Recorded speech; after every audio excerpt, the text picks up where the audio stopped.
Bon mercredi à tous, j'espère que vous allez bien. Alors, cette semaine, on y va avec la suite. Quelle est la suite?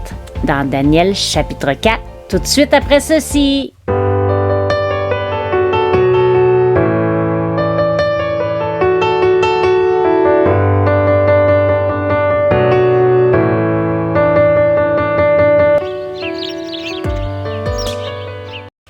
Alors, voici donc la suite. Dans Daniel chapitre 4, c'est le roi lui-même qui s'exprime. Allons voir à partir du verset 4 jusqu'à 7 plutôt, pour voir ce qu'il nous dit là-dedans. Donc, je m'excuse, je reviens en arrière. On commence au chapitre 4, verset 4. « Moi, Nebuchadnezzar, je vivais tranquillement dans ma maison et heureux dans mon palais. J'ai eu un songe qui m'a effrayé.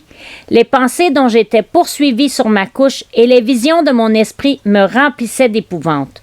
J'ordonnais qu'on fît venir devant moi tous les sages de Babylone afin qu'ils me donnassent l'explication du songe. » Verset 7. « Alors vinrent les magiciens, les astrologues, les chaldéens, les devins. Je leur dis le songe, et ils ne m'en donnèrent point l'explication. »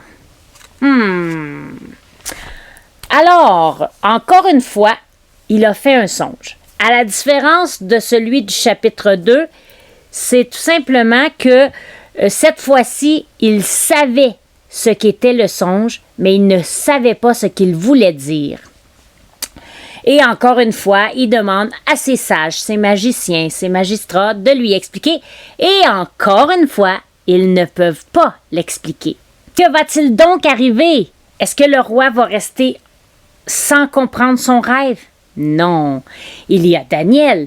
Allons voir le verset 8. « En dernier lieu se présenta devant moi Daniel, nommé Beltchazar, d'après le nom de mon Dieu, et qui a en lui l'esprit des dieux saints, et je lui dis le songe. » Au verset 9, « Beltchazar, chef des magiciens, qui a en toi, je le sais, l'esprit des dieux saints, et pour qui aucun secret n'est difficile, donne-moi l'explication des visions que j'ai eues en songe. » Ici au verset 10, « Voici les visions de mon esprit. Pendant que j'étais sur ma couche, je regardais, et voici il y avait au milieu de la terre un arbre d'une grande hauteur. Cet arbre était devenu grand et fort, sa cime s'élevait jusqu'aux cieux, et on le voyait des extrémités de toute la terre. Son feuillage était beau, ses fruits abondants. Il portait de la nourriture pour tous. Les bêtes des champs s'abritaient sous son ombre, les oiseaux du ciel faisaient leur demeure parmi ses branches, et tout être vivant tirait de lui sa nourriture. Dans les visions de mon esprit que j'avais sur ma couche, je regardais, et voici un de ceux qui veillent et qui sont saints descendit des cieux. Il cria avec force et parla ainsi. « Abattez l'arbre et coupez ses branches, secouez le feuillage et dispersez les fruits, que les bêtes fuient de dessous et les oiseaux du milieu de ses branches. Mais laissez en terre le tronc où se trouvent les racines et liez-le avec des chaînes de fer et d'airain. » Et ainsi de suite, continue le songe. Et ça continue jusqu'au verset 18 où il dit « Voilà le songe que j'ai eu, moi, le roi Nebuchadnezzar. Toi, Beltchazar, donne-moi l'explication, puisque tous les sages de mon royaume ne peuvent me la donner. Toi, tu le peux. Pourquoi il le peut? Car tu as en toi l'esprit des dieux saints. » Est-ce que vous pensez que Daniel a eu la réponse? Eh oui. Alors, Daniel, premièrement, quand il entend ça, il devient troublé. Pourquoi? Parce que justement, il a été capable de donner la signification au roi. Allons donc lire au verset 20. « L'arbre que tu as vu, qui était devenu grand et fort, dont la cime s'élevait jusqu'aux cieux et qu'on voyait de tous les points de la terre, cet arbre dont le feuillage était beau et les fruits abondants, qui portait de la nourriture pour tous, sous lequel s'abritaient les bêtes des champs, et parmi les branches duquel les oiseaux du ciel faisaient sa demeure, c'est toi, ô roi, qui est devenu grand et fort, dont la grandeur s'est accrue et s'est élevée jusqu'aux cieux, et dont la domination s'étend jusqu'aux extrémités de la terre. Le roi a vu l'un de ceux qui veillent et qui sont saints descendre des cieux et dire « Abattez l'arbre et détruisez-les, mais laissez en terre le tronc où se trouvent les racines. » Et liez-les avec des chaînes et des fers d'airain parmi l'herbe des champs, qu'il soit trempé de la rosée du ciel et que son partage soit avec les bêtes des champs jusqu'à ce que 7 temps soit passé sur lui. Quelle était donc l'explication maintenant?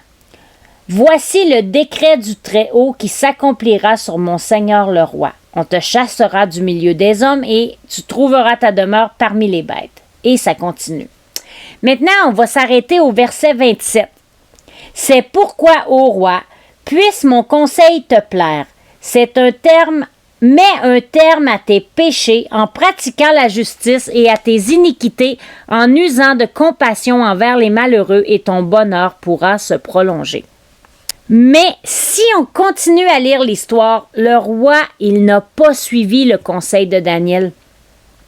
Il est donc resté dans son péché et il était très orgueilleux.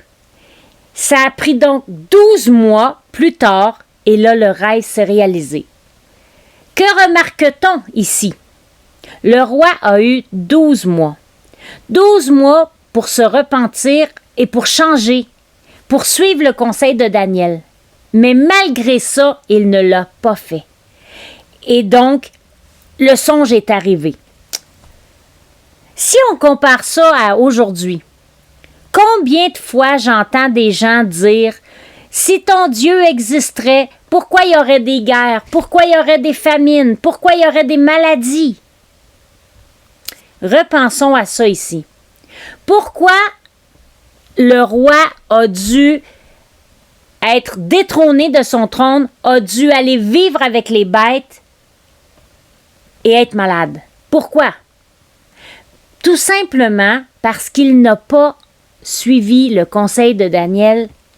Il n'a pas regardé le songe et en retiré une leçon. Parce que oui, il aurait pu dire « Ouïe, ouïe, ouïe, je veux pas que ça m'arrive. » Et si je veux pas que ça m'arrive, eh bien, je vais changer ma vie tout de suite. Alors, si on regarde ça, souvent, là, c'est parce qu'on n'obéit pas qu'il nous arrive des choses. Parce que Dieu, là, il nous laisse libres. On n'est pas des robots, hein, je le dis souvent, on n'est pas des robots programmés par Dieu, puis on avance, puis non, on est libre. Mais des fois, on ne prend pas des bonnes décisions. Comme le roi ici aurait pu prendre une meilleure décision. Heureusement, l'histoire ne se termine pas là. Le roi s'est repenti. Il a reconnu la grandeur de Dieu. Puis à la fin de l'histoire, il a retrouvé son trône. Il a retrouvé son royaume. La leçon qu'on a à retenir de ça, c'est quoi? C'est que Dieu, encore aujourd'hui, nous appelle à la repentance. Il ne faut pas attendre qu'il soit trop tard. Ne restons pas dans notre vie minable à laisser les jours passer. Plutôt, réfléchissons à la vie qui s'en vient après. Parce que c'est beau la vie qu'on a sur la terre. Les 70, 80, 100 ans qu'on vit sur la terre. Mais c'est quoi à comparer d'une éternité complète? Et qu'est-ce qu'on doit faire pour avoir une éternité avec Dieu? C'est tout simplement de reconnaître le sacrifice que Jésus a fait à la croix pour nous sauver. Arrêtons de faire n'importe quoi, puis commençons à obéir à la parole de Dieu.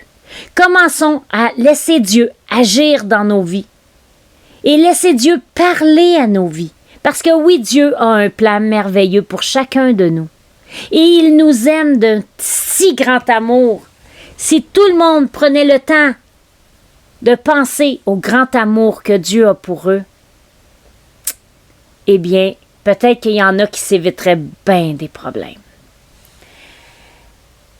Avant de faire la conclusion d'aujourd'hui, j'aimerais vous amener à un chant. Et j'aimerais que vous preniez le temps d'écouter les paroles de ce chant. qui disent « Laisse tes fardeaux aux pieds de Jésus ». Viens à la croix parler à Dieu, lui demander de venir dans ta vie, lui demander de t'accompagner et de faire sa volonté dans ta vie. Et si tu fais la volonté de Dieu, tu ne deviendras pas comme un robot, puis ça va te faire plaisir de faire la volonté de Dieu.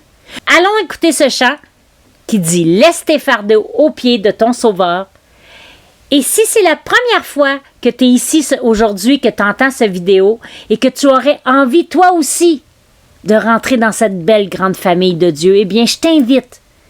Et je t'invite à partir de l'instant même, tu peux demander à Jésus de t'accompagner, de faire partie de ta vie. Si tu as besoin d'aide, n'oublie pas, tu peux m'écrire aussi. Hein? L'adresse est juste ici à côté. Alors, on en reparle de ça justement tout de suite après ce chant. Laissons-nous sur ce chant-là et revenons tout de suite après.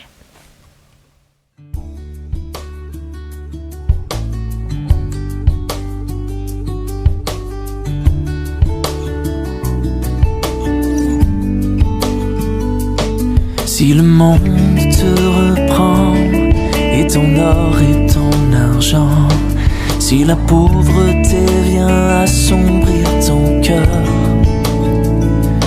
souviens-toi que Dieu là-haut prend soin des petits oiseaux. Abandonne tes fardeaux à ton Sauveur. Laisse-les, laisse tes fardeaux aux pieds de ton Sauveur. Si tu crois sans défaillir, il saura te secourir. Abandonne tes fardeaux à ton Sauveur.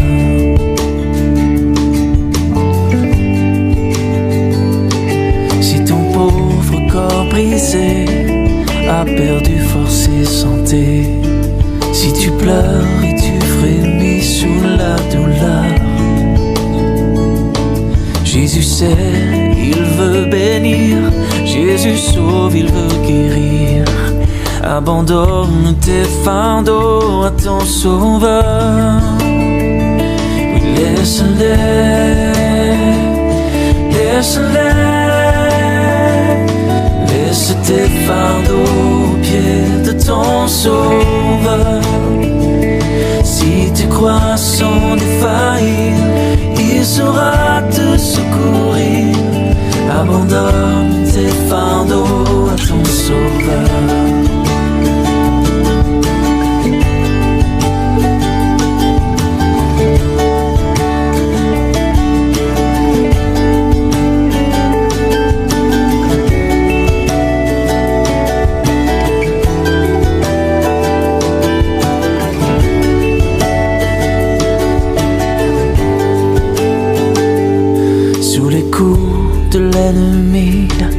Ton courage a-t-il faibli et ta foi sombrée peut-être sous la peur? Souviens-toi que Dieu ton Père aime exaucer les prières. Abandonne tes fardeaux, ton Sauveur. Laisse-les, laisse tes fardeaux aux pieds de ton Sauveur. Si tu crois sans défaillir, il saura te secourir. Abandonne tes fardeaux à ton Sauveur. Laisse-les,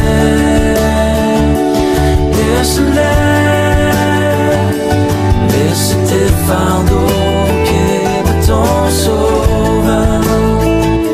Si tu crois sans défaillir, il saura te secourir. Abandonne tes fardeaux à ton Sauveur. Abandonne tes fardeaux à ton Sauveur.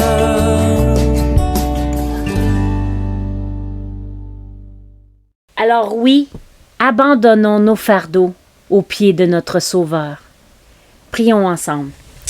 Alléluia. Seigneur Jésus, Je te remercie premièrement pour le beau sacrifice, pas facile que tu as fait à la croix, pour nous, pour mes péchés à moi.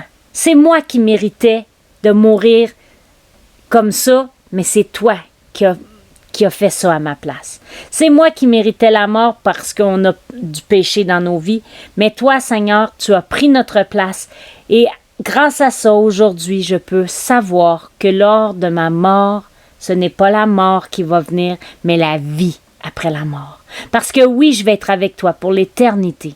Je te remercie, Seigneur, pour tout ce que tu fais dans ma vie. Merci que tu me donnes le goût encore plus de m'approcher de toi, de comprendre ta parole, de comprendre ton amour que tu as pour moi. Merci, Seigneur, pour ces gens qui entendent cette petite étude que tu me donnes. Merci pour les explications que tu me donnes, Seigneur, afin que je puisse les partager avec les autres aussi. Seigneur, je te demande de toucher la vie de chacun de ceux qui entend cette chose-là aujourd'hui, qui est avec moi aujourd'hui sur ce vidéo. Puis Seigneur, si cette personne-là est là pour la première fois puis qu'elle n'a jamais entendu parler de toi et qu'elle veut te connaître, mais merci Seigneur que on peut l'accueillir les bras grands ouverts, que tu l'attends les bras grands ouverts et que tu es content qu'elle fasse partie de la famille de Dieu.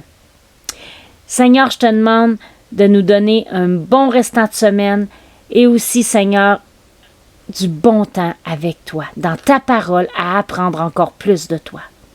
Dans le nom de Jésus, j'ai prié. Amen. Alors, comme je disais tantôt, si tu as fait ce geste pour la première fois de demander à Dieu de venir dans ta vie, afin que tu puisses vivre avec lui pour l'éternité, n'hésite pas à m'écrire. Si tu as des sujets de prière, n'hésite pas à m'écrire non plus. Je vous encourage à partager en grand nombre cette vidéo et on ne sait jamais qui peut avoir besoin d'entendre que sur cette terre, il y a de l'espoir et qu'il y a un Dieu qui l'aime quelque part et qui veut passer l'éternité avec nous.